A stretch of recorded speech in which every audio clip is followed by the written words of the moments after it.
Nos comprometemos. Expectativa, buena formación. Bien las tareas. Ser doctora. Aprendizaje. Formar. Es el programa más importante que se ha realizado en el país en vías al mejoramiento de la calidad. Agradezco, señora ministra, la oportunidad que me ha dado de trabajar. Le agradezco a Julio esta invitación. No es fácil invitar a una persona como yo, que he trabajado siempre de manera independiente, que he sido un crítico de la política pública.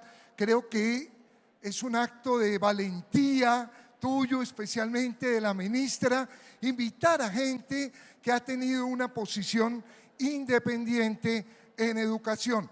Quiero ponerme el chaleco del programa más importante que se ha hecho en el país en materia de educación. Hoy me han pedido trabajar fundamentalmente el tema de los rectores, el del liderazgo pedagógico. Voy a iniciar con una pequeña reflexión sobre el concepto de calidad y a partir de allí mostrar lo que desde mi perspectiva se podría hacer para continuar este programa, para profundizar el programa. Creo que estamos en la línea correcta. La idea es cómo vamos a continuar a partir de aquí. Lo primero que quiero llamar la atención es que cuando uno habla de calidad de la educación, no solo puede tener en cuenta los resultados de unas pruebas. Los resultados de las pruebas nos dicen unas cosas de la calidad, unas cosas muy importantes. Nos dicen, por ejemplo, si los niños leen o no, si los niños entienden o no lo que están leyendo. Nos dicen cómo están sus procesos cognitivos. Nos dicen si los jóvenes argumentan o no. Pero la calidad de la educación es más que eso. Yo conozco colegios con buenos resultados en pruebas de estado, pero cuya calidad no es buena. Y conozco muchísimas escuelas del país que tienen bajos resultados en las pruebas de estado, pero que tienen una gran calidad. ¿Por qué? Porque cuando hablemos de calidad, y si estamos en un programa de mejoramiento de la calidad, tenemos que tener muy claro eso, no solo intervienen los factores de tipo cognitivo, también es necesario preguntarnos, ¿lo que estamos enseñando es pertinente? ¿Es lo que los jóvenes necesitarían aprender? ¿Aprendemos cosas que les sirven en la vida?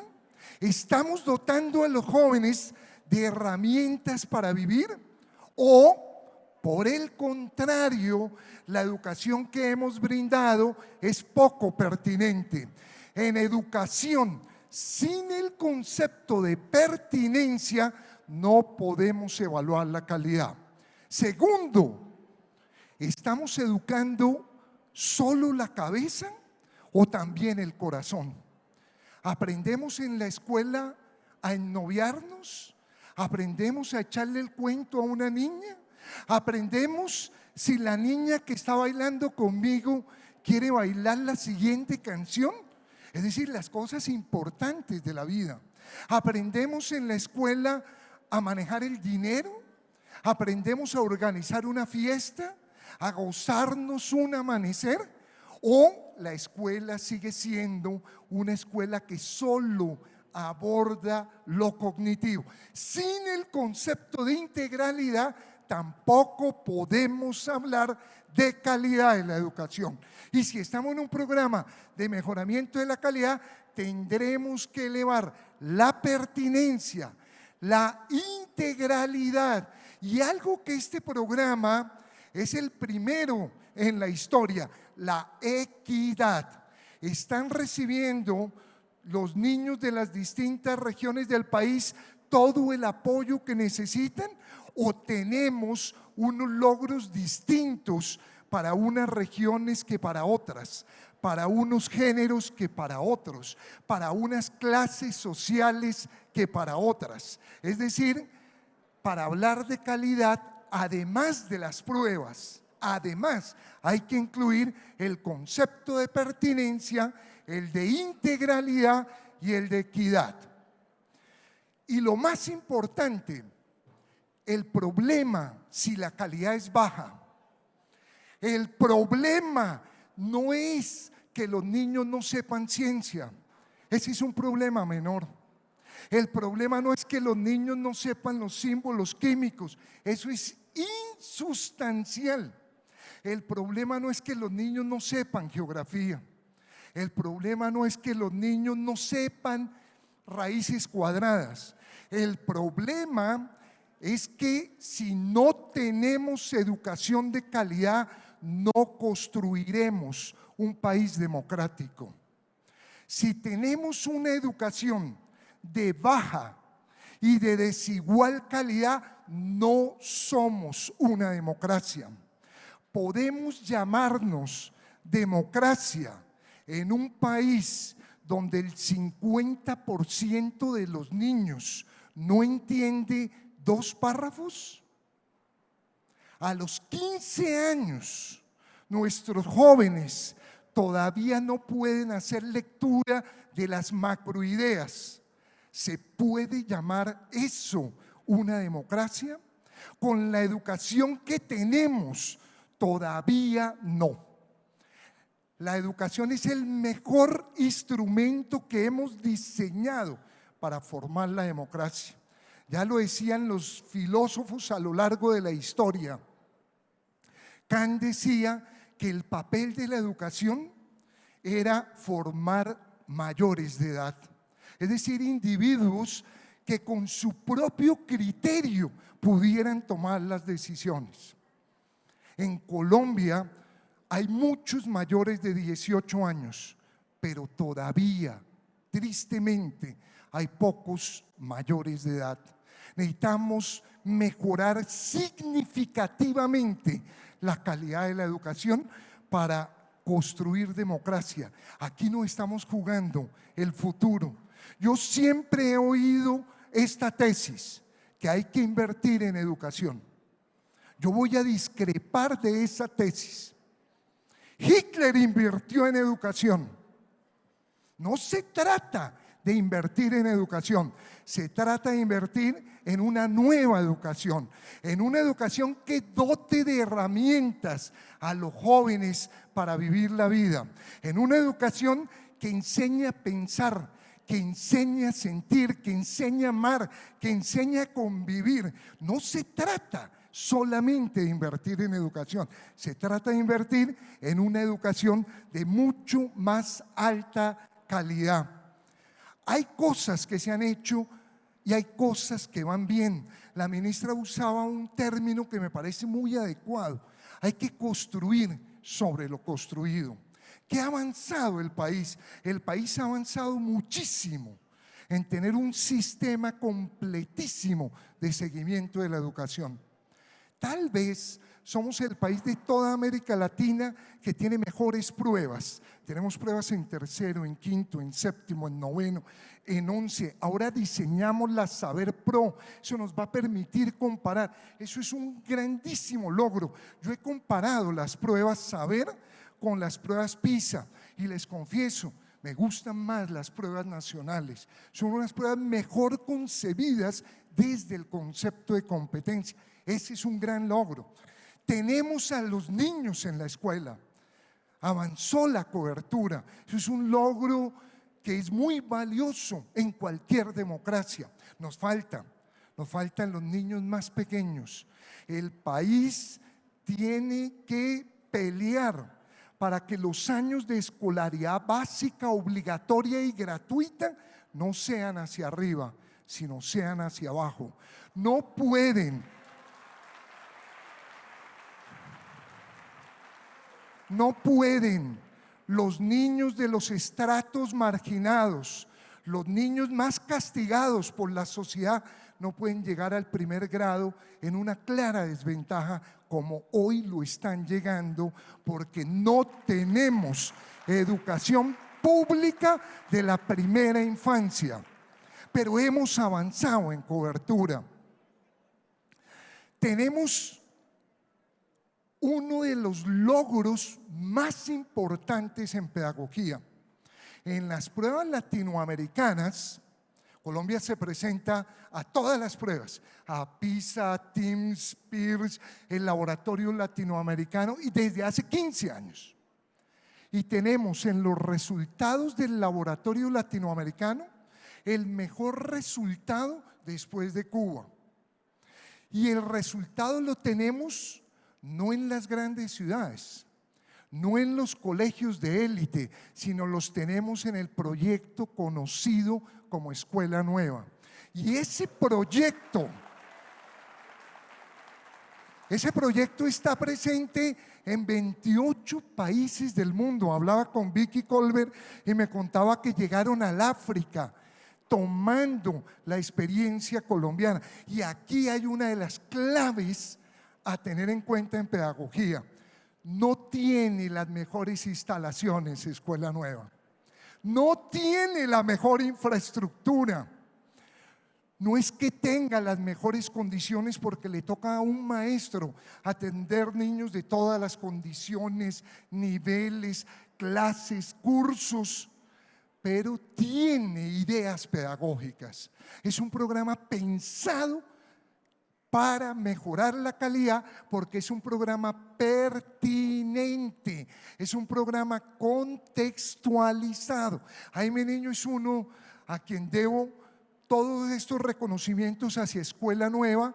Creo que Escuela Nueva es algo que nos tiene que enseñar a los educadores hacia dónde marchar. Y otro punto, hemos mejorado en todas las pruebas. Si ustedes oyeron, el ministerio anterior insistió mucho esta tesis. Cada vez que nos presentamos en PISA, avanzamos. Cada vez que nos presentamos en TIMSS, avanzamos. Pero lo que no nos han dicho es que avanzamos 20 puntos de 600 posibles. Es decir, todavía no hemos hecho la revolución pedagógica. Estamos por hacer la revolución. Y aquí está, como decía el presidente, el ejército que está liderando esa verdadera revolución pedagógica. Pero ¿dónde están los problemas? Este cuadro tal vez no se ve muy claro, no sé, desde aquí lo veo clarísimo. Pero sí quiero insistir una idea, el problema es más grave de lo que creemos. Estos son los resultados de la prueba PISA del año 2009. No han salido los del 2012. Vamos a ver si alcanzamos a avanzar. Pero dos datos de este cuadro. La mitad de los jóvenes de 15 años leen como si tuvieran 7. Hacen lo que conocemos en teoría como una lectura fragmentaria. No captan las ideas. No captan las ideas que están allí escritas, muchísimo menos una lectura crítica. Y si me voy al otro extremo del gráfico, vamos a encontrar que al nivel 6 de lectura, esto se organiza en 6 niveles, el nivel 6, ¿cuántos creen que llegan en Colombia? Es la lectura de un experto. ¿Cuántos? ¿Tú cuántos crees? De los jóvenes de 15 años, ¿cuántos leen como expertos?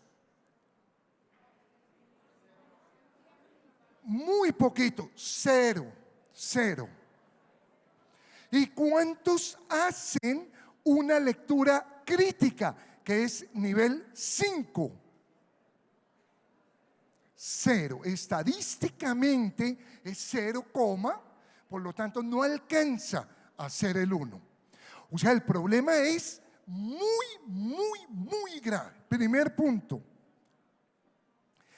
Acá tengo que distanciarme del ministerio, con todo respeto lo digo. Mientras en Colombia los niveles de lectura sean estos, no podemos luchar por el bilingüismo en la educación pública. No podemos. Con todo respeto. ¿Por qué? Porque el problema en la primera lengua es tan grave todavía. Claro que vamos a luchar por el bilingüismo. Un programa como estos a mediano plazo sí nos va a permitir, pero mientras los niños no hablen, no escriban, no oigan, no lean críticamente en el idioma de la mamá, en el idioma de la cultura, no estamos en capacidad de abordar una segunda lengua. Un segundo problema, en las pruebas internacionales venimos mejorando, pero en las pruebas nacionales no. Si yo tomo y aquí yo construyo este cuadro del 2000 al 2012, el país todavía no ha dado el salto.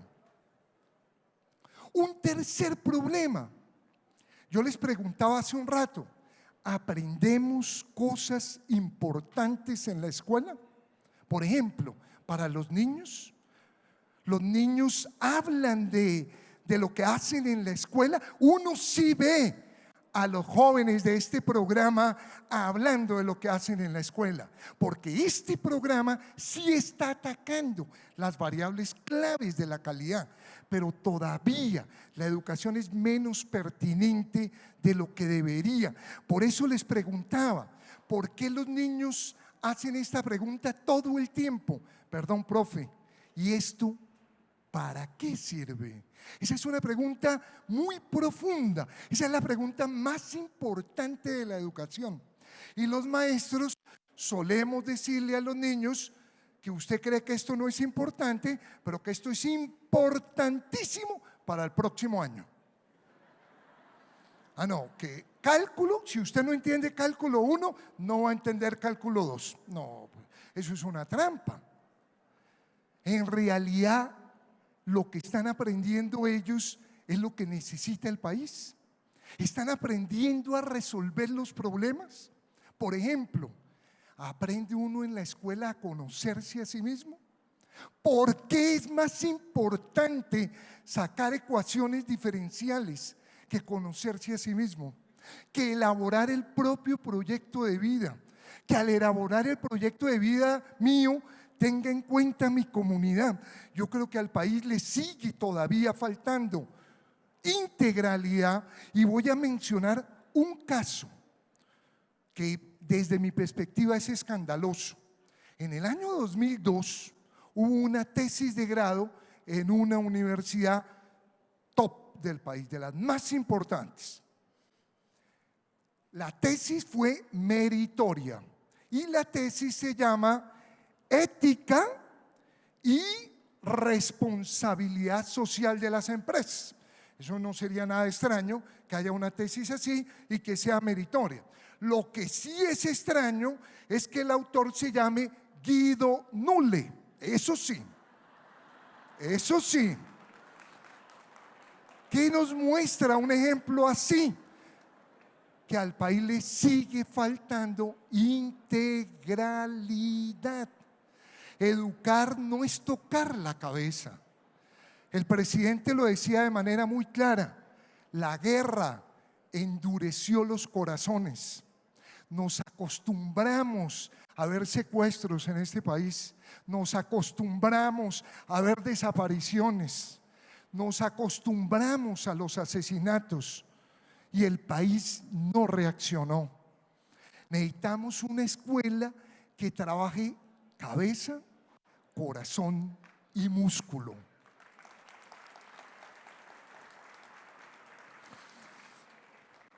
Y acá voy a sustentar un punto que es polémico, y es: si tomamos dos niños de primer grado de educación pública y de educación privada y los comparamos cuando llegaron a los 15 años, la desigualdad que tenían los niños en primero de primaria se agrava en Colombia. Es decir, a medida que va ascendiendo el sistema, la inequidad se agrava. ¿Y eso qué implica? Que hasta ahora la educación pública no ha sido un verdadero motor de ascenso social.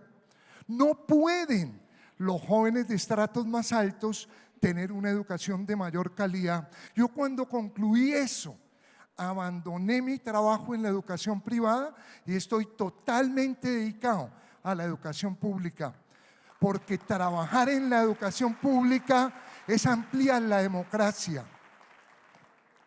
Y más grave, si comparamos hombres con mujeres en PISA en el año 2009 y ordenamos los países, vean lo dramático que pasa. Colombia es, para el año 2009, de los 65 países que se presentaron a PISA, el país más inequitativo en logro. Es decir, si ordenamos los resultados, ¿en qué país hay más desigualdad entre hombres y mujeres en ciencias? Ese país se llama Colombia. Y si lo hacemos en matemáticas, ese país se llama Colombia. Y si lo hacemos en lenguaje en los 65 países, las mujeres están por encima de los hombres. Pero el país, muy bueno, ¿no? Pero el país donde la distancia es menor es Colombia. Lo que llama la atención es que estos temas tienen que ser objeto de debate, de discusión, de investigación, de análisis. Aquí hay problemas curriculares, por ejemplo, que el país tendrá, una vez aborde el tema de la calidad, a asumir. La primera conclusión puede no gustarnos a todos, pero es la conclusión a la que yo he llegado. A mí me preguntaba Naciones Unidas cómo podríamos hacer para que gracias a la educación saliera la gente de la pobreza.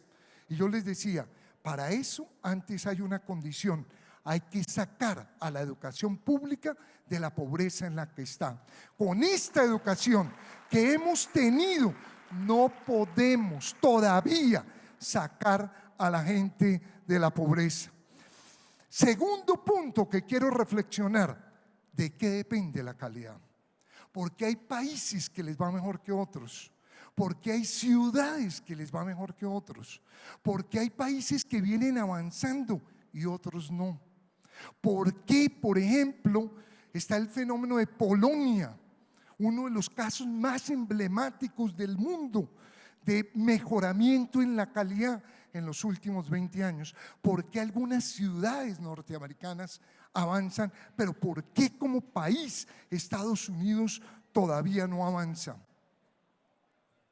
Obvio, es una pregunta muy compleja, pero quisiera insistir: los estudios, y se han hecho múltiples estudios, nos permiten concluir que algunas de las cosas que creíamos que eran fundamentales no son fundamentales. Por ejemplo, tiene eso que ver fundamentalmente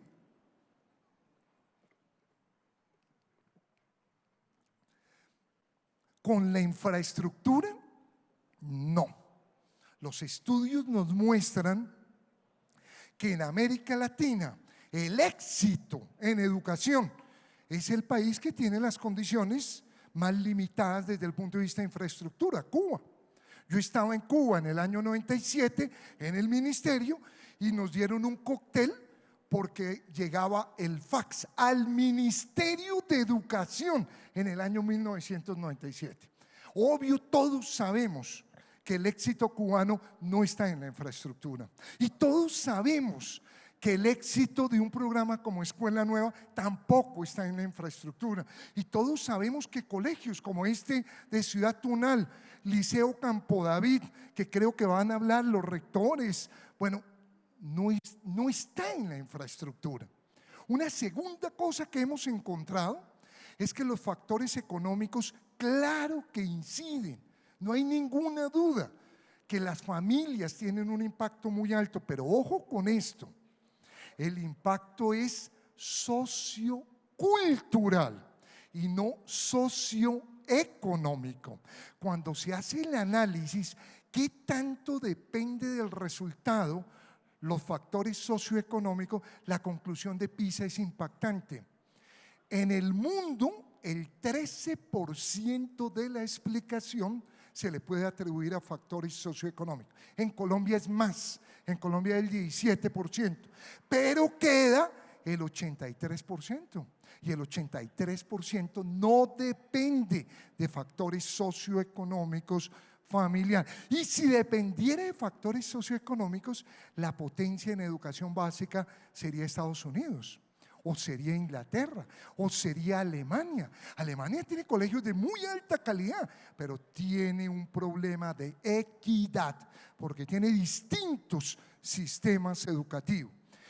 Tiene mucho que ver, como siempre han presupuestado los maestros, el número de estudiantes.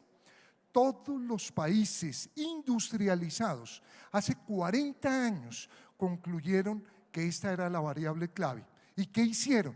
Redujeron el número de docentes, o sea, de estudiantes por salón de clase. ¿Y cuál fue el efecto? Ninguno.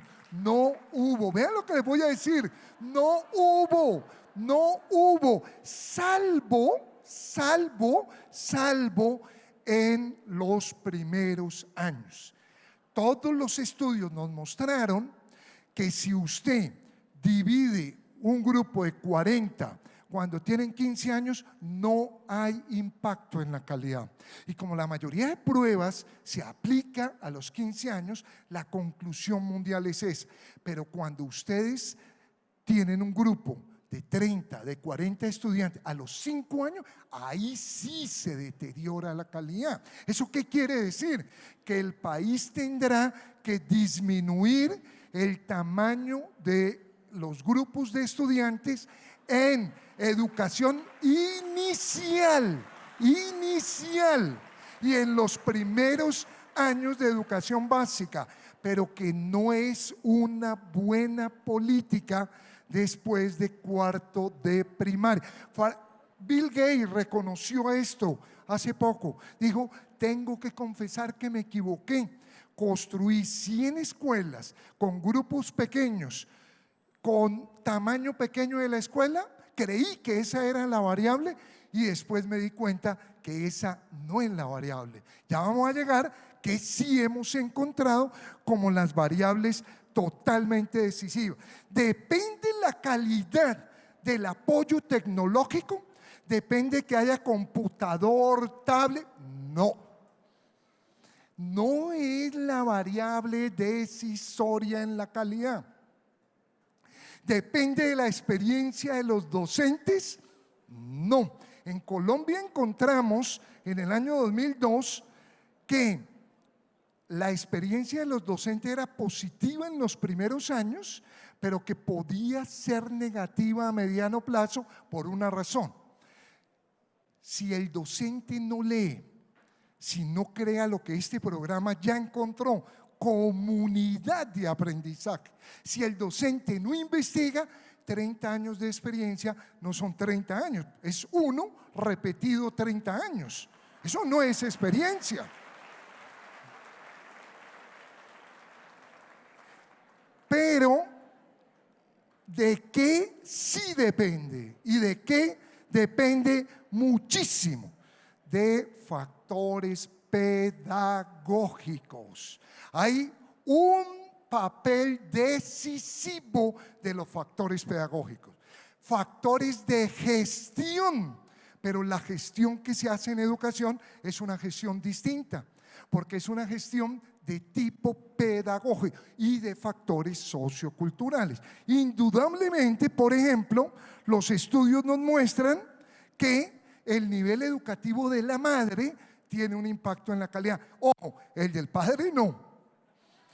Los estudios no muestran que el estudio del padre incida, pero el de la madre es decisivo. Obvio, si conviven los dos padres, cuántos libros hay en el hogar, el tiempo que hable papá con hijo, En América Latina el estimativo actual es tristísimo. En las ciudades estamos estimando en América Latina 5 minutos promedio de comunicación de un padre con un hijo cuando el hijo tiene 15 años. Menos mal, la comunicación con la madre sigue siendo bastante alto. Pero estos no son factores que dependan de los rectores ni de los maestros, pero hay unos que sí dependen. Y esos son los que hoy voy a insistir. Algunos dependen parcialmente, como por ejemplo este. Esta es la macroconclusión del informe más importante del mundo, el informe McKinsey. ¿Qué dice? Dependerá la calidad de la selección de maestros, dependerá la calidad de la evaluación de maestros y dependerá la calidad de la formación de maestros. Obvio, de ustedes no depende la selección, tampoco depende la evaluación, porque esa está reglamentada por unos acuerdos nacionales que tendrá el país que revisar. Pero de ustedes sí depende un poco la formación de los maestros. Pero hay otros, porque yo creo que este informe, que es muy importante, el McKinsey, dejó de lado unas cosas claves. Básicamente dejó de lado los factores pedagógicos y le dio un peso muy alto al docente y dejó de lado a la institución educativa. Y el problema de la calidad está más asociado con un conjunto de cosas que pasan en algunas instituciones educativas. Como uno lo observa en este programa, cuando ayer estuvimos recorriendo las ruedas, cuando fuimos a las experiencias, de lo que más me impactó a mí es ver padres acompañando, es ver niños que nos contaban que habían ido a empresas a conocer cómo funcionaba la empresa, es ver niños que nos contaban que habían ido a medios de comunicación para que invitara a los periodistas que les dieran un curso en la escuela. De eso va a depender mucho más la calidad que de la infraestructura.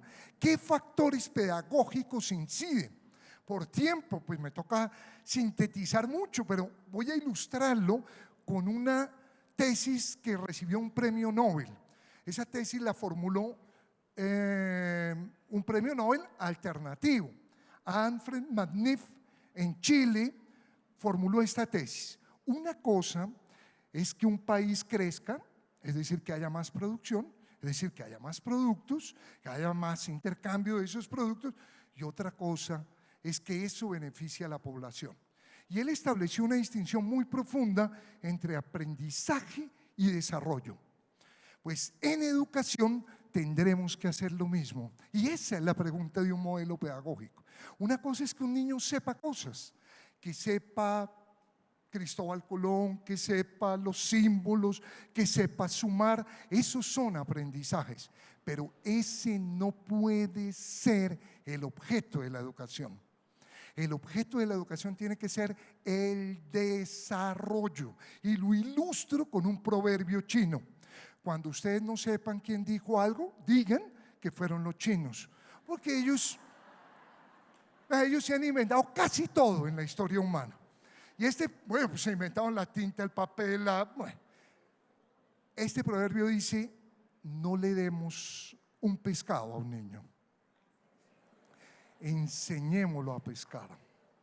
Pero enseñar a pescar es generar desarrollo. Enseñar a pensar es generar desarrollo. Un niño que aprenda a leer es un niño que desarrolla sus estructuras. Pero un niño que sepa en qué año se fundó la ciudad no piensa mejor. Un niño que conozca los símbolos químicos no analiza mejor, no argumenta mejor, no interactúa mejor con el mundo. Dicho de otra manera, los aprendizajes particulares son pescados. Pero pensar, analizar, argumentar, leer, escribir. Hemos hablado mucho de la lectura. El futuro no será de la lectura, será de la escritura. Esos no son pescados, esos son cañas de pescar. Y esa es la pregunta de un modelo pedagógico. Esa variable incide mucho más que todas las variables socioeconómicas sumadas. La reflexión de los docentes, esa variable incide mucho más. ¿Qué le impacta a uno cuando va a ver las ruedas del conocimiento? Que aquí sí se está gestando la revolución pedagógica que nos debían. Acá sí, porque aquí ve uno maestros que discuten sobre su práctica. Y como muy bien lo dice el eslogan del programa, maestros que enseñan a maestros. Si el próximo año en estos 4,000 colegios no invitan a ningún experto en las semanas institucionales, para mí es muy grave porque a mí me invitan muchísimo. Ojalá no nos inviten a ningún experto el próximo año, pero que cada año, el próximo, en octubre, se reúna cada maestro y cada maestro le cuente al otro maestro qué está haciendo. Eso tendría muchísimo mayor impacto en la calidad. Seleccionar competencias básicas. En Europa lo llaman hay que volver a lo básico. César Coll dio una charla con un título bellísimo, ¿qué es lo básico de la educación básica? Esa es la pregunta, esa es la pregunta pedagógica más importante. Yo le añadiría, ¿qué es lo imprescindible? Y lo imprescindible es que un niño que vaya a la escuela piense mejor, conviva, aprenda a convivir con los otros. Puede que no sepa nada más. Si logramos que lea, que escriba, que conviva, estaremos realmente al otro lado. Pero ¿eso qué implica? Seleccionar competencias básicas. En Estados Unidos lo llaman todavía más lindo, menos es más. Si trabajamos mucho menos contenidos, pero esos son los fundamentales, y ese es un hallazgo de este programa, cuando incluyó las competencias comunicativas. ¿Qué otra cosa hemos encontrado? Que trabajar en equipo es decisivo en la calidad, y en este país todavía no hemos aprendido a trabajar en equipo. Yo he hecho esta prueba, le doy el examen del profesor de sociales al profesor de matemático de 7º grado. ¿Saben qué pasa? Se raja, se raja. Y después le doy la prueba del profe de matemática al de sociales, también se raja. No tenemos todavía un trabajo donde todos apuntemos para el mismo lado. Ese fue el hallazgo de la Ley General de Educación. Construir proyectos educativos institucionales. Y en este mismo salón, cuando el exministro Jaime Niño era ministro de Educación, vinieron mil proyectos educativos institucionales, pero se nos burocratizaron los PEI. Los PEI están archivados en las oficinas de los rectores. Los PEI no son hoy por hoy los que están impulsando el cambio de la educación. Hay que volver a relanzar el PEI y hay que aprender a trabajar en equipo. La idea es muy sencilla. Si 5 personas empujan un carro para lados distintos, ¿qué le pasa al carro? Eso es lo que nos ha pasado con nuestro sistema educativo. Yo he asistido a 10 foros de articulación de la media con la superior. ¿Por qué se hace? Porque no está articulada. Si estuviera articulada, pues ya no volveríamos a hacer los foros.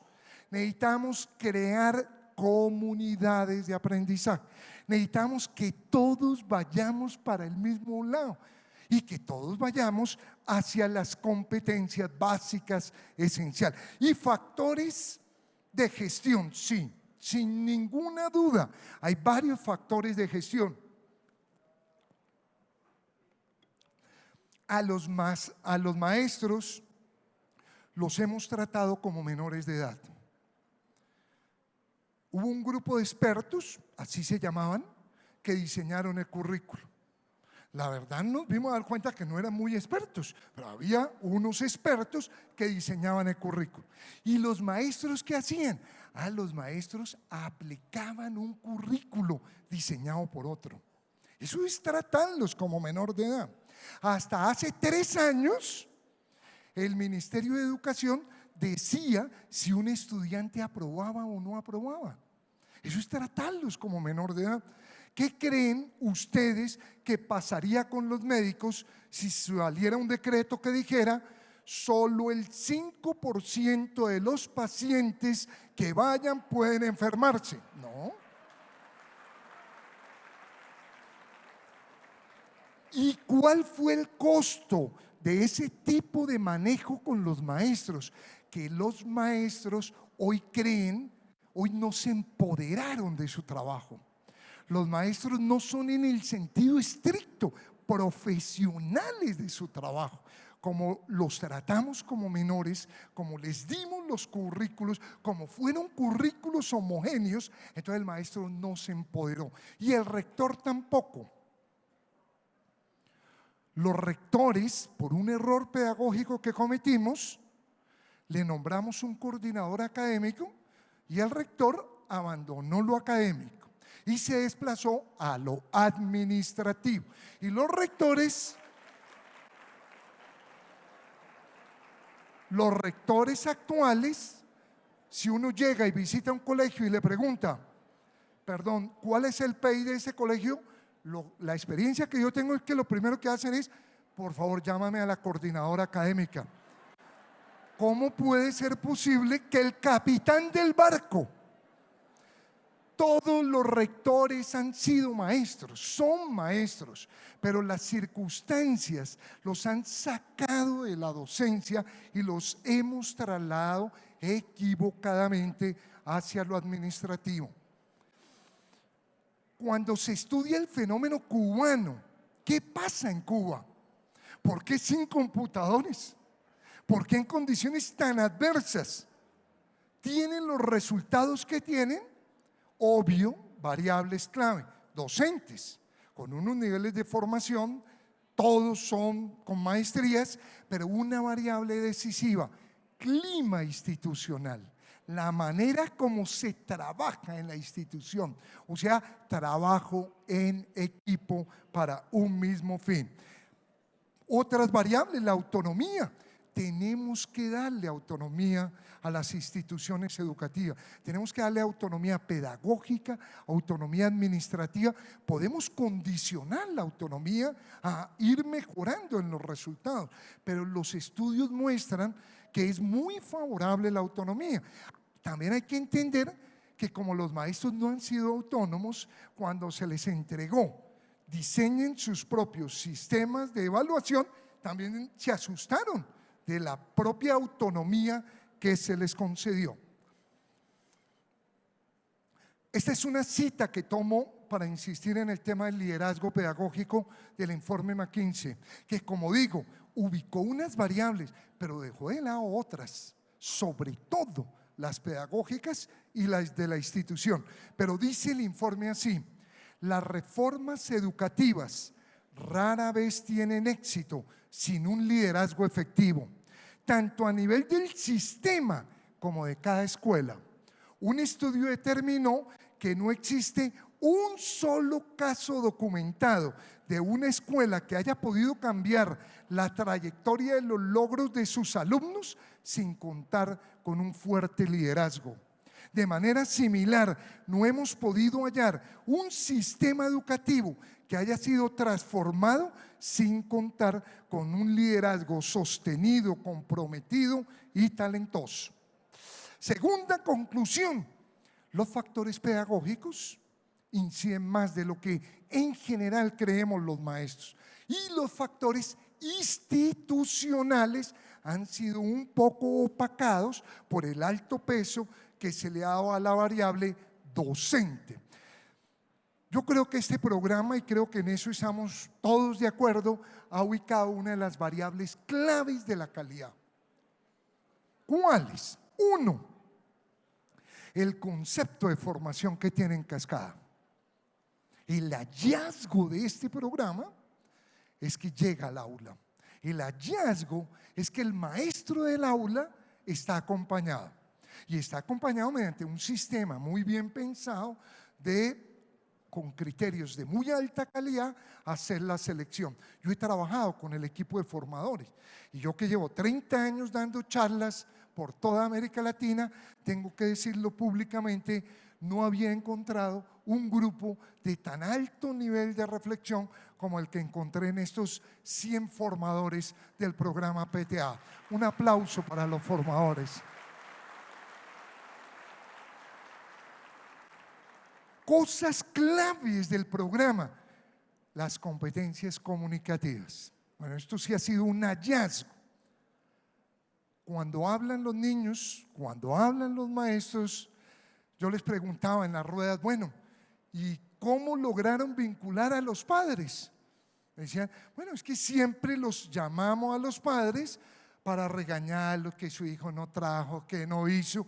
Decidimos llamarlos a leer. ¿Y qué pasa? No, ahora el problema es que nos tocan clase hasta las altas horas de la noche porque se generó una nueva relación con padres de familia en torno a esta competencia comunicativa. Y no basta ir a los colegios, con lo que uno oye a los muchachos hoy hablando, hoy en el conversatorio de la ministra inicial, en las experiencias significativas, estamos tocando variables sensibles. Los niños hablan mejor y eso es muchísimo más importante que todo lo que les veníamos hasta hace poco enseñando de informaciones de tipo particular. Yo creo que este programa ubica cosas clave, pero ¿qué tenemos que enfatizar?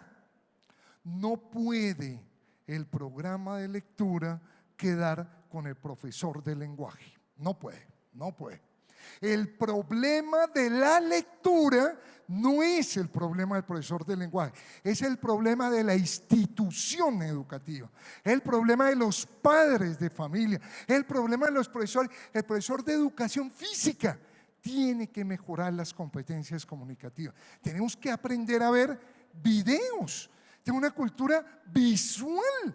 Tenemos que incorporar el video a todas las aulas de clase. Entonces, un reto que tenemos es que el programa no se nos quede con los profes de matemáticas, con los profes de lenguaje, sino que involucre a todos los docentes. Y otro reto que tenemos que involucrar a toda la institución. Tenemos, como uno lo ve en las experiencias significativas, que cualificar los nexos con la comunidad. Hay que invitar a los padres de familia. Los padres de familia nos van a ayudar a hacer una educación de mayor calidad, pero tenemos que saberlos invitar. Yo contaba en una rueda una experiencia que tuve cuando trabajé en la reforma educativa en Ecuador hace 20 años, que decretamos que todo padre de familia tenía que dedicar un día al año a la institución. Un día, no más. Y si no iba el papá, iba la mamá. Y si no iba la mamá, iba el abuelito. Si el próximo año en estas 4,000 instituciones van los abuelitos un día al año, mejora la calidad de la educación. Si van los padres a contar lo que saben hacer los padres. Hay padres que pintan, hay padres que cultivan, hay padres que son docentes, hay padres de todas las profesiones que construyen, que cocinan. Si ellos van y les enseñan a los jóvenes, a los niños, eso mejora la calidad de la educación. El problema no son los padres, es el tipo de relación que hemos establecido con ellos. Esos son dos de los retos. Voy para terminar a insistir que hay unos problemas que no dependen de este programa, que siguen siendo cuellos de botella de la calidad de la educación. Para terminar con alguna recomendación. Por ejemplo, ya lo dije, no es lógico en una democracia que no le demos el peso a la educación inicial. No es lógico que los estratos más bajos no lleguen a primero de primaria con una condición similar a como llegan los estratos más altos. Todos sabemos que los estratos más altos, todos los niños van a jardines o los mal llamados jardines. Necesitamos, y este es un cuello de botella, priorizar esa educación inicial. Tenemos un sistema de selección de los docentes que hay que decirlo con tristeza. En las pruebas saber del grado 11, cuando ingresan a la universidad, el puntaje más bajo que se obtiene es el puntaje de las facultades de educación en los jóvenes cuando ingresan. Es un promedio de 59. Más complicado. En todas las facultades, los puntajes más altos actúan como mecanismo de protección a la deserción. Dicho de otra manera, los mejores puntajes no se van de la carrera, salvo en una, es en educación. El país tendrá que mejorar el problema de la selección de los docentes. Y el problema de la selección es muy complejo porque involucra múltiples tipos de factores. Uno, el salario de un docente es 38% más bajo que el salario de otro profesional. El país tendrá que hacer un esfuerzo,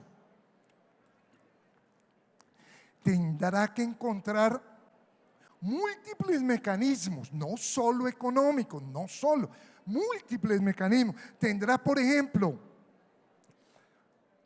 si al ingreso la cosa es grave, cuando vemos las pruebas Saber Pro del año 2009, 10, 11 y 12, el puntaje más bajo en lectura crítica lo obtienen los maestros frente a todas las demás profesiones.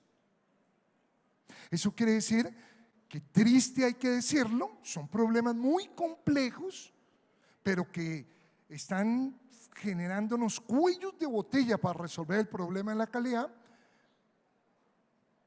En lectura, en razonamiento cuantitativo y en escritura, nuestros egresados de las facultades de educación todavía hay un problema muy grave y el país tendrá que enfrentar el problema de la formación de los docentes.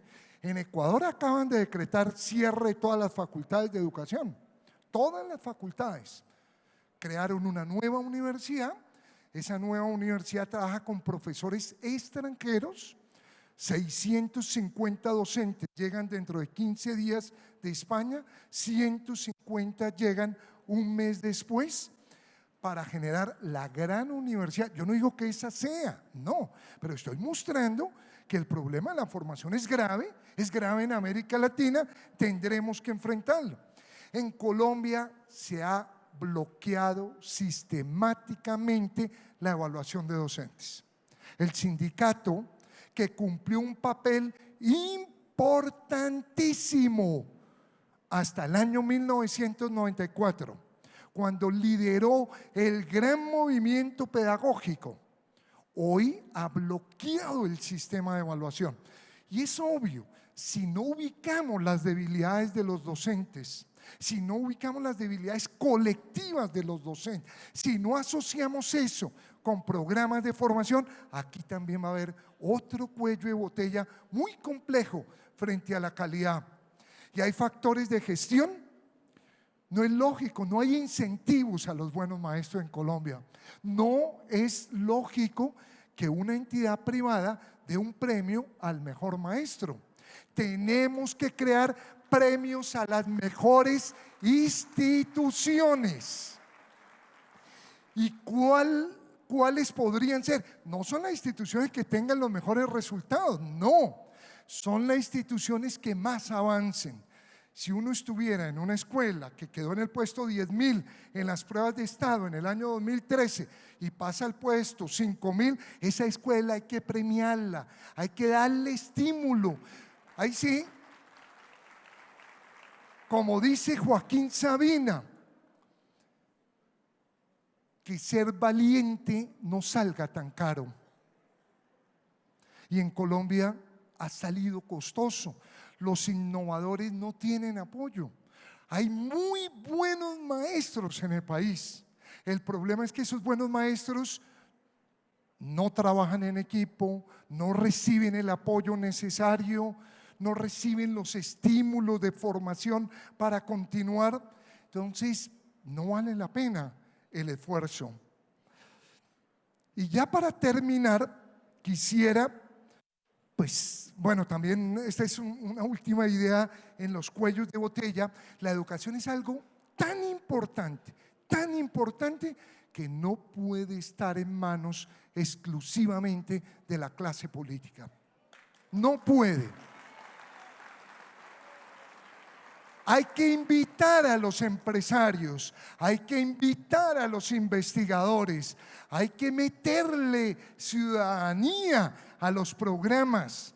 Creo que esta movilización que hace PTA va en muy buena dirección. Hay que llegar a un acuerdo sobre lo fundamental. No es lógico que en un país como Colombia haya un columnista en educación, uno, Pacho Cajiao. Ayer estaba un columnista. ¿Cuántos hay de farándula? Eso dice el país, y eso implica que los medios de comunicación tienen que asumir un compromiso con la calidad, porque son parte del problema y por lo tanto van a ser parte de la solución. Yo, para terminar, voy a dar algunas estrategias, algunas recomendaciones muy pensados hacia el liderazgo, enfatizando esto. Uno, factores de tipo pedagógico; dos, unos de gestión; y tres, de relación entre la escuela y la sociedad. Pedagógico. Uno, vuelvo a una pregunta, a la pregunta de César Coll: ¿qué es lo básico de la educación básica? Esa es la pregunta. Le agrego, ¿qué es lo imprescindible? Y reitero lo que he dicho: a la educación básica uno debería ir a desarrollar las competencias básicas, no más, no más. Todo lo demás está en internet, pero la competencia para convivir no. Esa sí la tienen que tener los muchachos. La competencia para pensar no, esa no está en internet, ojo. Entonces, si tuviera que resumir, diría tres cosas. Competencias comunicativas. ¿Dónde ve uno el impacto de este programa? En que captó lo que ya había captado Escuela Nueva, que un texto sí puede generar una revolución. Y los textos de este programa uno lo capta muy claro en este encuentro. Los textos están gestando una revolución. Y sobre todo porque están concentrados en competencias comunicativas. Esa es la educación básica. Dos, en pensar, y tres, en convivir. Y como he dicho, eso es problema de toda la institución, no solo de los profes. Segundo, tendremos que mejorar la pertinencia. ¿Cómo? Invitando a padres, oyendo a los padres. Invitando a los maestros a repensar el PEI, oyendo a los maestros, invitando a los estudiantes. Los estudiantes tienen mucho que enseñarnos sobre estos conceptos de pertinencia. Tres, también lo señalé en la reflexión: necesitamos una educación muchísimo más integral, de la cabeza, el corazón y los músculos. Necesitamos que haya docentes de las distintas áreas. Necesitamos que haya cursos de formación. Muy bien, cualquiera puede reconocer que conocerse a sí mismo es una tarea fundamental, pero ¿quién ha enseñado a los docentes a eso? Necesitamos generar cursos de inteligencia emocional, que los maestros aprendan cómo trabajar una autobiografía. Cuando se le preguntó a los maestros de Bogotá, el 87% de los maestros de Bogotá, en un trabajo lindísimo que dirigió Rocío Londoño en el IDEP, dijeron: creemos que es mucho más importante lo emocional. Ahora, yo no estoy de acuerdo con ello, pero sí creo que tiene que ser más integral la educación, o sea, cabeza, corazón y músculo. Entonces necesitamos muchísimo mayor integralidad. Esas son 3 ideas pedagógicas. Y a nivel de gestión, pues hay una que le corresponde al país. Tendremos que resolver el problema de la selección de maestros y de la formación de maestros. No puede un país aceptar que está siendo formado por los estudiantes que al culminar la educación tienen los peores puntajes en lectura, escritura y razonamiento numérico. Eso va a tocar una discusión muy profunda. La sociedad civil le tiene que poner en debate a las facultades de educación, a las normales. Hoy hay acá un debate, pues creo que es parte del problema. Necesitamos atacar un problema tan complejo como el de quienes llegan a la docencia. Tenemos que atraer a los mejores profesionales, tenemos que becar a los mejores profesionales, tenemos que buscar distintos mecanismos para que quienes eduquen sean los mejores del salón. Quinto punto, y ya recomendaciones cerrando. Si en cada colegio, como ustedes lo están haciendo, hubiera a la semana una reunión de profesores, mejoraría la calidad de la educación. Los maestros tienen que ser formados por maestros. Quien más le puede decir a un docente si está bien, mal, regular, es un compañero. Cuando eso se hace, se impresionan los compañeros y dicen: yo no sabía, ¿usted viene haciendo esto? ¿Hace cuánto? No, hace 26 años. No nos conocemos entre nosotros. Necesitamos generar condiciones para aumentar la reflexión de los docentes. Necesitamos fortalecer el liderazgo. Yo con todo respeto lo digo, todo rector ha sido maestro. Los rectores son los capitanes de los barcos. No es lógico que no tengan ni una sola hora de clase. Yo sí propongo que todo rector de este país tenga 2 horas de clase, 2 horas. Necesitamos darle apoyo a las cuestiones administrativas que tienen para que ellos sean efectivamente los capitanes de barco, los líderes pedagógicos, los que están en todas las reuniones. Ellos son quienes tienen que jalonar esta reunión. No es problema de ellos, es el sistema el que los ha trasladado hacia cuestiones de tipo administrativo. Nunca, dice el informe de la OCDE, nunca he visto una buena escuela con un mal director, ni una mala escuela con un buen director.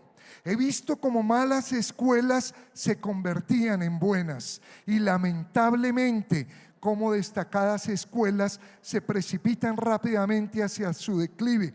En todos los casos, el auge o el declive podría verse fácilmente reflejado en la calidad del director. Yo creo que los rectores tenemos mucho que hacer para mejorar la calidad de la educación.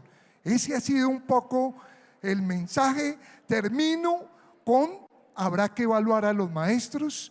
En cada institución tendremos que llegar a acuerdos. Yo estoy trabajando ya en algunas regiones. Ya estoy en Antioquia, vamos con 23 municipios, en Tolima, en Boyacá, y hemos llegado a acuerdos. Tiene que haber evaluación para que ubiquemos los puntos débiles y tiene que haber estímulos a la excelencia. Ojalá pudiéramos trazar un año cero, el 2013. El país se pone como meta mejorar pruebas de estado 10%, pero aquellos que mejoren no 10, sino 20 o 30 o 40, que haya estímulos a las buenas instituciones, que ser cobarde no valga la pena y que ser valiente no salga tan caro, como dice Sabina, que les decía hace un minutico. Y hay que impulsar la innovación pedagógica. Tal vez por tiempo solo doy una cita que es de Albert Einstein. Locura, dice Albert Einstein, es hacer la misma cosa una y otra vez y esperar a obtener diferentes resultados. Si queremos mejorar la calidad, tendremos que hacer cosas distintas a las que hemos venido haciendo. Yo por tiempo tengo que dejar ahí. Voy a terminar con una cita. La cita que dije hace un rato. Y esta cita la voy a usar de esta manera. Si le damos un pescado a un niño, lo alimentaremos un día. Si le damos una caña de pescar, lo alimentaremos toda la vida. Pero ¿qué concluyo de la cita? ¿Qué concluyo? Que el problema principal de la educación no es económico, no es tecnológico, no es administrativo. Si hay apoyo económico, bienvenido. Si hay apoyo administrativo, bienvenido. Pero el problema fundamental es pedagógico. Tendremos que construir escuelas que enseñen a pescar y que no nos den los pescados. Muchas gracias, muy amables. Ahí dejo la página para que la puedan bajar. Hoy pueden bajar esta presentación, ya está ahí, la pueden bajar.